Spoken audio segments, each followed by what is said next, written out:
Our top focus today is from India, where India's External Affairs Minister S. Jaishankar has affirmed New Delhi's support to the Philippines in upholding its national sovereignty. Jaishankar's comments come amid Philippines' maritime dispute with China in the South China Sea. Every country has an interest in maritime security, in maritime safety. In our case, probably it is more than many other countries normally would have. Addressing a news conference in Manila, Jaishankar said that he had a very good discussion with his counterpart Enrique Manalo. Jaishankar said, as the world changes, it is essential that India and the Philippines cooperate closely to shape the emerging model. In response to a question, the Indian External Affairs Minister said every country has the right to uphold and enforce its national sovereignty. Jaishankar's comments come amid a raging row between Beijing and Manila. Beijing has blamed Manila for not keeping its promise of removing a grounded warship in the South China Sea. China's foreign ministry said the Philippines has not honored its word to remove a warship from 20 years ago. Now, the backlash comes on the heels of the Philippines summoning China's envoy on Monday to protest against the quote-unquote aggressive actions in the South China Sea. The Philippines Foreign Ministry has also accused China of triggering a flare-up in the region when its Coast Guard allegedly used water cannons against a civilian boat that caused injuries to a few crew members. Now, for years now, China has claimed a substantial portion of the South China Sea as its own. This also includes the second Thomas Shoal, that is submerged reef that falls within the Philippines' 200-mile exclusive economic zone.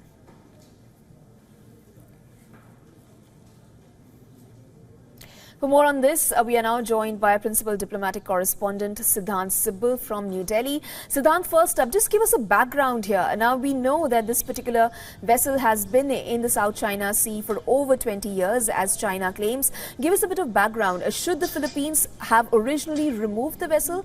Is China correct in accusing Philippines of what it is accusing? Well, first let me give you a recent history development in terms of the historical context. Now, in 2016, there was an arbitral award by a court, an international court, under which it gave Philippines the right to that part of South China Sea. Now, China, of course, has been claiming the entire region through its historic 9-dash line, which, of course, nobody in the region, none of the ASEAN countries agreed to. And according to the arbitral award, which the Philippines Foreign Minister also pointed out during his meeting with the Indian External Affairs Minister, said that the arbitral award is final. Now, essentially, China has refused to implement the arbitral award, claiming that its 9-dash line is the historical line under which it claims that region. Now, China has had these kind of territorial problems and aggressiveness, not only in South China Sea, but with India as well. And if you look at the remarks made by the Indian External Affairs Minister, Dr.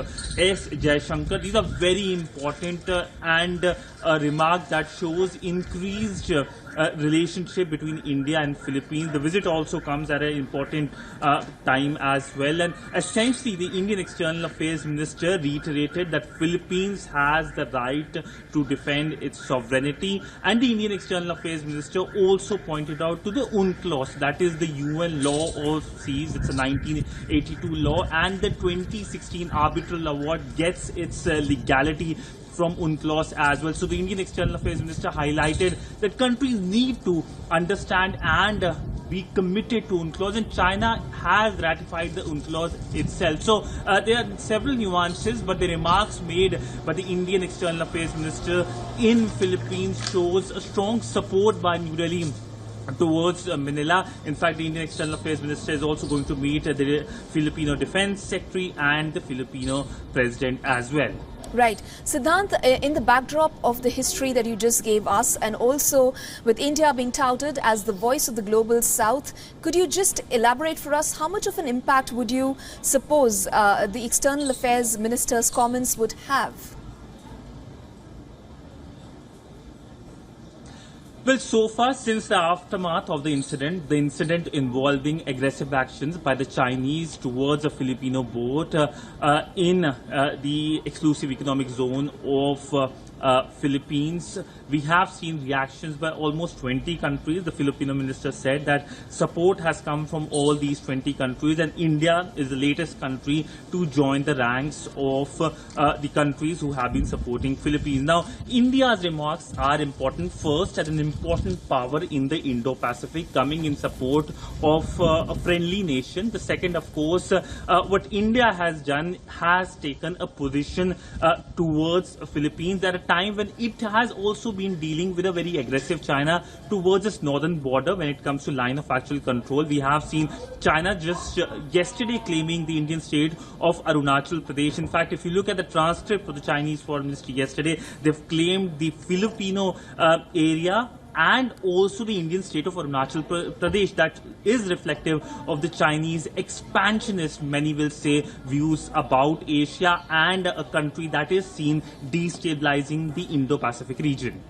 Okay, thank you so much, Siddhant, for joining us on the broadcast and explaining to us in such detail about the history and the impact of external affairs ministers would have on this particular issue. For all the latest news, download the WION app and subscribe to our YouTube channel.